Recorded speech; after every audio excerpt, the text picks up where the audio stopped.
This is Carlos Harlow here today. I had the pleasure of talking to Justin Ruff, and today we'll be talking about rather his new single, Diamonds, Nothing on You, and just about his music in a general. But Justin also wanted to give you a chance to just introduce yourself to anyone who's listening or reading this, and just give a little bit of background about you. Yeah, man. So first off, thank you again for wanting to do an interview and for listening to and appreciating the music. Oh yeah, for My sure. name is Justin Ruff. I'm originally from Cincinnati, Ohio. I now live in Chicago, and ever since I've been here, I attended Roosevelt University, studied vocal jazz there, and ever since then, I've just really been grinding and putting new music out and just trying to get people in Chicago and throughout the Midwest area, just familiar with my sound and who I am as an artist. Oh, nice, nice. That's what's up. Okay, and actually, you led me to a question that I have for you too. So, being from Cincinnati and then now in Chicago, how would you say that sound has influenced your style, or the culture there, I should say, has influenced your style of music?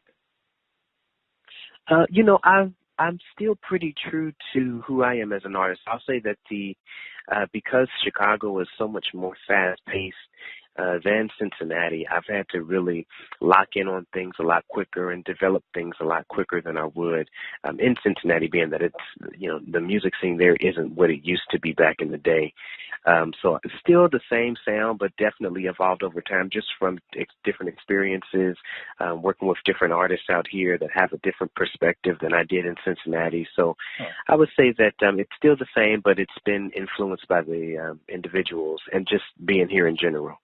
Gotcha, gotcha. Okay, okay. Well, and one thing you said that I really like is that really, it sounds like you're saying you're not allowing the place where you're at to come or to change what kind of music that you do. And I think that's really cool because now, and I wanted to get your thoughts on this. Of course, when I listen to Diamonds, it sounds, really original. It sounds current, but it doesn't sound like it's, you're trying to chase trends or anything like that. So what are your thoughts on this whole trap music phenomenon, I guess you could say, so to speak? And do you feel the pressure sometimes, like when you're in the studio, do you feel that pressure, or do you turn down songs sometimes that maybe are more trendy, but it may not be exactly what you want to express as an artist? I won't say that I feel the pressure because I feel like even though we have that at kind of the forefront at this present day and time, I think people will always appreciate and want to hear good music. There's something about records that you can connect with and relate to that a lot of the other records you probably wouldn't be able to relate to a lot of the stuff that a lot of these other artists are talking about. But Right. my take on it is everybody can relate to love, young, old, whatever the case may be. I think that's one thing that everybody has experienced in some form or another. And so the trap thing isn't really for me. I enjoy that music, but I just like to, again, just stay true to who I am as an artist. Awesome. Awesome. Wow, that's cool. That's cool. And again, like I said, and anyone who's listening or reading this, make sure you go check out Diamonds. This single is jamming. It's honestly, when I heard it, I was like, wow, this is like one of the best R&B singles I heard in a long time. I mean, it's just the track, your delivery, the lyrics, everything, the vocals. I just really love it, and just wanted to get some feedback from you or hear how the song came about, or so how did this song Diamonds come about for you? Oh man, so I wanted with my new EP that I'm working on, I wanted to do something a little different. The first project I put out was just about finding that sound. It was entitled The Rough Draft, and so I was trying different sounds out, just doing what I wanted to do. And so with this project, now that I've locked in on what that sound is, I wanted to do more singing, really focus on the lyrical aspect of the records. And so I love acoustic music, and so most of my shows, whenever people come to see me live, I'm always including acoustic sets in there. And so I wanted to kind of model that with this album a little bit. So all throughout the EP, you'll hear guitar riffs and just straight on guitar records. Like Diamond starts out that way. That's actually how it started. I just started writing the record. I heard the melody. I heard the hook.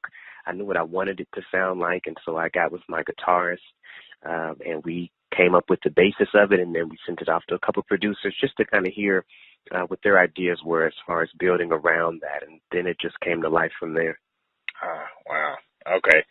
Cool. That is awesome. Yeah, like I said, I love the record. It's really cool. And I noticed it does sound a little bit more edgy than the Rough Draft. And I have that too, and I love that. So again, if y'all don't have that, make sure you go check it out.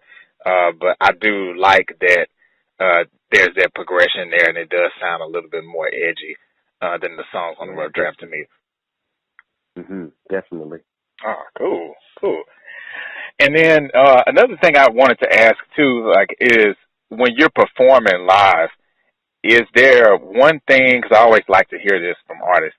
Is there one must-have thing or ritual that you do for every show? You say, okay, I have to do this every show, or I have to have this particular thing every show, or do you even have that? I do, and a lot of people laugh when they hear it, but every time I do a show, I have to have gummy bears. Really? Yes, I have to have gummy bears. I've even started bringing them on stage with me, gummy bears and a bottle of water, or I pop them in my pocket, and everybody laughs when they hear that. But I actually heard, I was reading an interview that Alicia Keys did a while ago, and I think she mentioned that I don't know if she melts gummy bears into a cup or adds them in her hot water or something like that, but she was saying that they really help. Something in the gummy bears helps soothe out the vocal cords, and so that's something that I always have. And it may not soothe out the vocal cords, I don't know, but it makes me feel good, so I always have gummy bears. Is it a certain kind or brand or flavor, or just gummy bears, period? Horrible. Oh, okay, yeah, those are the best ones, yeah. Okay. Yeah, those are the good ones. Yeah, definitely. Cool. Okay. And then as far as your creative process, I know you said you started off with writing a song and then you had the guitar riff. Is that pretty much, is it an organic process for you as far as how the songs come about, or does it really just differ from song to song? With this project, I wanted to challenge myself more. And so every song on this project started out with the same process, which is me just kind of writing without music, just kind of hearing the melodies, hearing the lyrics, grasping the ideas that I wanted for the different records, and then taking that to my guitar player and starting completely from scratch, which is different because with the Rough Draft, we actually had producers that sent us records and we wrote too, which was great. But one thing I realized is that it kind of hindered the process because you have this completed record that you're having to write to, and it kind of constrains you in a sense. Whereas with the process with this project, I'm kind of free with my ideas, and everything is built around what I'm creating in my artistic moment. So it was a lot more challenging, starting with a song from scratch and not knowing how it's going to come to life. But it's beautiful when you're able to see it come to life. Right. Okay. And then another question I had for you surrounding that, so to speak, is, do you prefer to be the one who actually writes the songs? I always think it's really cool, when you hear a great song and then you turn around and hear, oh, the artist wrote it too, because, sometimes, it's maybe somebody else wrote the song. Or do you feel more comfortable taking that control of saying, okay, I'm going to write this song, or co-write, or whatever the case is, versus maybe someone else just giving you a song, even if they don't have the production together, but just giving you the lyrics to a song? I'm not opposed to it. I've actually not experienced that yet. I haven't had anybody write me a full song. What I have, though, is co-writers. And so I'll have an idea. I'll have a bulk of the song done, or half of it, and then I'll take it to my co-writers, which are Sarah Grant, who sings background for me, and then there's a guy, Kevin Wilkie, who does some of the production.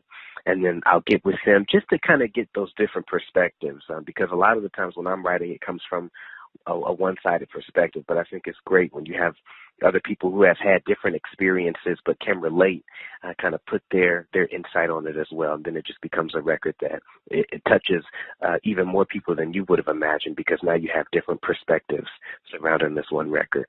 Right. Awesome. Okay. Oh, cool. So, another thing I wanted to ask you is, I know that you have a show coming up on July 5th in Chicago, right? Yes. Okay. Yes, sir. Okay. And so can you tell us a little bit more about that show, and then like if any other like upcoming appearances or anything that you'll be performing at coming up soon? Yes. We're really excited about July 5th. That is the Taste of Chicago, which is one of the biggest shows, the biggest festivals in Chicago. So we've got, they always have really well-known headlining acts come out, and so I was selected to headline on their Bud Light stage, which is a stage for more of the up and coming artists. And actually headline the R&B. They have different days focused on certain styles of music, and so for R&B Hip Hop Day, I'll be headlining that stage. Oh wow, that's awesome. Yeah, I'm super excited, nervous, because a lot of people come out to the Taste. A lot of people travel to Chicago just to take part in the to see the musical acts and also enjoy the food. So a lot of people come out. So it's a very nervous time for me, but I'm also super excited to expand and to get this music out to even more people. Right. And I'm sure, once they hear it, they're gonna love it too. Because I've been listening to Diamonds. I've been having that one on repeat. They're really jamming it. Yeah. I'm hoping that everybody enjoys it. I'm super excited, and I think they will, though. I think we've got a good show under our belts, and we're ready to lock in some more fans. Awesome. Yeah. And I know you mentioned that Diamonds is going to be part of an EP that you have that you're working on. Now, is there any information that you could give us about it? Like, do you have a title for it already, and do you know maybe an ETA of when we can expect to go out and get it? Yeah. It is entitled Harvey Avenue. And that's where I grew up. So I grew up in Cincinnati. And one of the things that I realized when writing this project is that as we push the lyrical content and I start to sing more and start to become a little more comfortable, it almost reminded me of growing up on Harvey Avenue. I was a lot of who I am as a person started there, and that was kind of my comfort zone, my home, my personal space with my family. Right. I was able to be vulnerable and open and all those great things. And so now with this project, I'm kind of stepping into that from a musical aspect, and it only felt right to name it Harvey Avenue. So that's the name of the project, and that will be released later this summer. Nice. Okay. So pretty soon then. Okay, cool. Yeah. Awesome. Yeah, Diamonds are setting the tone for everything. Again, I'm super excited about this. It's definitely who I am as an artist. It speaks volumes to that, and I think people will really enjoy and be able to relate to a lot of this music. Awesome. Okay. And this next question I have, now I ask this question to every artist, but it's funny because I've gotten a different answer every time, so I'm curious to see what your answer would be for this. But if you could take one song or pick one song and say, okay, this song represents my whole life, or maybe it even represents your life right now, and it could be one of your songs or it could be a song from somebody else, what would that song be and why would you choose it? Oh, man. You know what? I would say there's a gospel. I grew up in the church. There's a gospel song by Leandria Johnson. It's called Better Days. And that song is a record that I would say speaks a lot to where I am now in life and just how I think. Being the type of artist that I am, singing the type of music that I sing, really paying homage to to R&B music and where it all started. A lot of times you feel discouraged when you look around and you see the type of music that's at the forefront. But just reminding yourself that better days are coming and that times are changing, and that if you stay strong and focus in on what it is that you're set out to do, then in the end you'll win. So that's like my testimony. That's my go-to record. Awesome. Okay, that's a good choice. I like that song too. Yeah. Awesome. Okay. Well, yeah. Thank you again so much for taking out the time to do the interview, and we will be looking out for Harvey Avenue for sure this summer. And again, everybody go and download the new single, Diamonds, Nothing on You. Make sure you go check that out. And one more important question I do have for you, Justin, and that's if you could just tell us where people can find you, find your music, social media, just how your fans can get in touch with you and everything. Yeah, man. So I make it pretty easy. It's just Justin Ruff Music, RUFF, Justin Ruff Music everywhere. So the website is justinruffmusic.com, and then on social media, everything is at Justin Ruff Music. So Facebook, Justin Ruff Music, Twitter, Justin Ruff Music, Instagram, Justin Ruff Music, SoundCloud, Justin Ruff Music. Everything is Justin Ruff Music. Okay. Cool. That's what's up. Cool. Well, thank you again so much for agreeing to do this interview. I really appreciate it, and I will let you know as soon as it's posted, or before it's posted, actually. I'll make sure to send it over to you. Awesome, man. Thank you so much. I appreciate you for wanting to interview me. I appreciate it. Oh, yeah, no doubt. No.